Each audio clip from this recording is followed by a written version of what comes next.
Când am luat decizia să fac agricultură, m-am gândit la tata, la viața sa onestă, dedicată pâinii, și am început să mă împotrivesc gândului că a lucra la pământ înseamnă să fii mai sărac decât alții. Aveam o cotă de pământ rămasă în moștenire de la părinții mei și o cotă rămasă soției mele, care adunau împreună aproape 6 hectare de pământ. Scopul nostru a fost să cultivăm legume în spațiu protejat. Am construit o seră, urmând toate recomandările specialiștilor.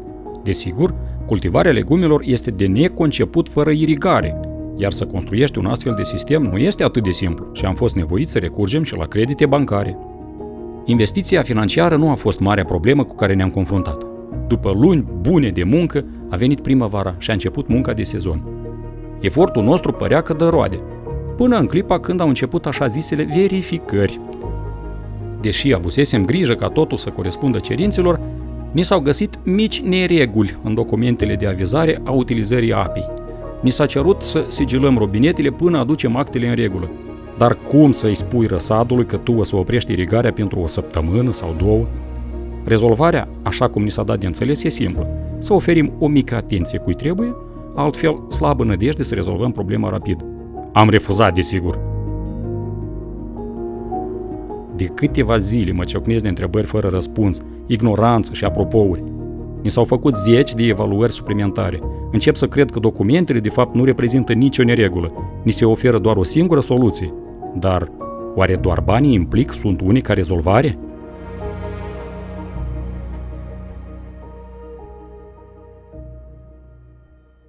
În cazul unor piedici intenționate din partea angajaților organelor de control, fără a pretinde direct bunuri, servicii, privilegii și avantaje, conform prevederilor legii controlului de stat, agricultorul are posibilitatea să întreprindă următoarele acțiuni. Să conteste în formă scrisă la conducătorul organului de control acțiunile și inacțiunile inspectorilor, iar acesta din urmă are obligația să examineze plângerea și să întreprindă acele acțiuni conform prevederilor legislației muncii, regulamentelor interne, codului de etică. Agricultorul poate depune în formă scrisă o cerere de contestare a actelor de control și eventual poate solicita suspendarea efectelor prescripției, măsurilor restrictive sau sancțiunilor aplicate. Cererile de contestare sunt examinate în cadrul consiliilor de soluționare a disputelor, a căror funcționalitate este asigurată de către conducătorul organului de control. La fel, agricultorul poate să conteste decizia consiliilor de soluționare a disputelor în conformitate cu prevederile codului administrativ, inclusiv să-și apere drepturile în instanța de judecată. În tot acest timp, agricultorul va putea să activeze până la decizia finală a instanțelor de judecată din Republica Moldova. În paralel, persoana poate să se adreseze cu plângere către Cancelarea de Stat, autoritatea de supraveghere a controalelor, care are dreptul să înainteze organelor competente sesizări în scopul înlăturării cauzelor și condițiilor care au dus la anumite ilegalități sau neconformități. În cazul în care organul de control întreprinde acțiuni intenționate față de agricultor și pretinde direct anumite bunuri, servicii, privilegii, avantaje, agricultorul are următoarele opțiuni.